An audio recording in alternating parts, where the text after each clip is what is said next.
Every year that we excavate here at Vindolanda, we find new and interesting objects. Some of those objects are so rare and precious that we work to put them into our permanent exhibition. Objects such as the hand of Jupiter Dolicanus or the hippo sandals. Also, objects like our recent collection of writing tablets. But most of the objects usually end up into our reserve collection. We do take a small amount of those every year and put them here on display in our recent finds case.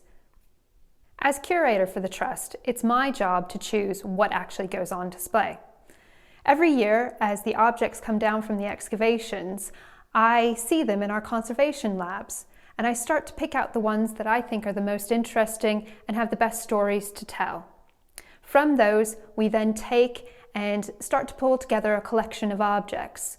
This includes things that are simple and everyday objects through to some of the most precious. We also share a lot of our objects through our social media channels. Sometimes the popularity of these objects is bigger than what we expected, and those objects also find a place in this case. Let's have a closer look at one of those.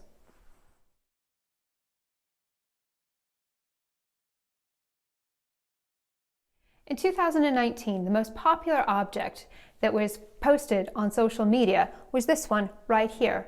It's a gaming board made of sandstone.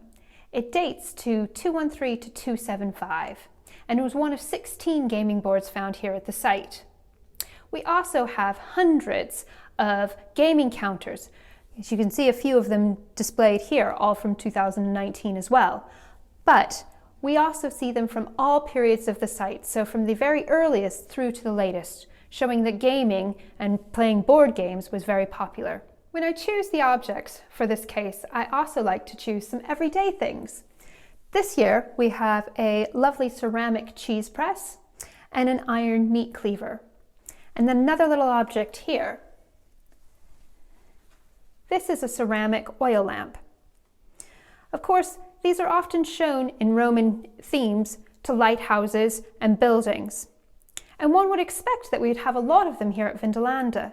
But the interesting point is that we don't. We only have a few, showing us that they were probably using beeswax candles or maybe tallow candles instead of these. So this is actually quite a rare find. As one would expect, we have a number of military objects that come out every year. In 2019, we had two lovely little pieces. This one is a polished bone sword grip. And this one of my favorites from last year, is a dolphin scabbard runner. You can see here the body of the dolphin and his back fin, and even on the sides, the little pectoral fins. It's topped with a rosette, and at the bottom you have a fleur-de-lis. The scabbard runner was used to hold the straps in place onto the scabbard. Now the scabbard is what holds the sword, and the straps would have held the sword onto the soldier's body. And this is a lovely example of that.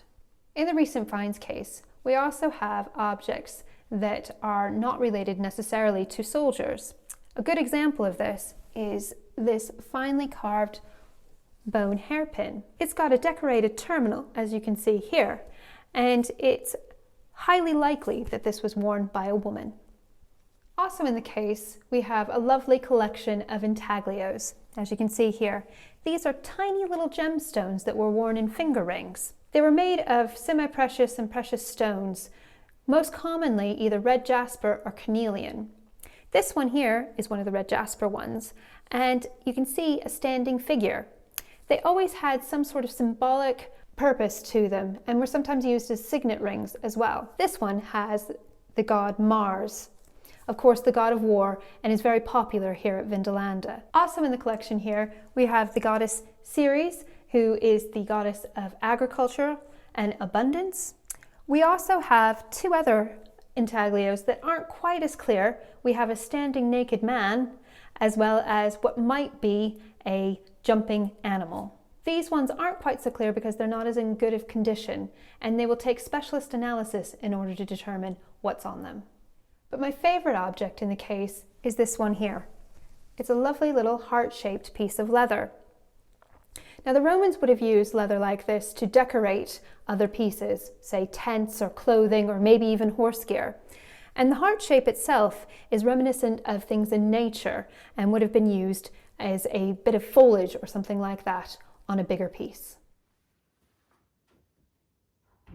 Every year it is my pleasure to get to fill this case with the amazing objects that come from the excavation.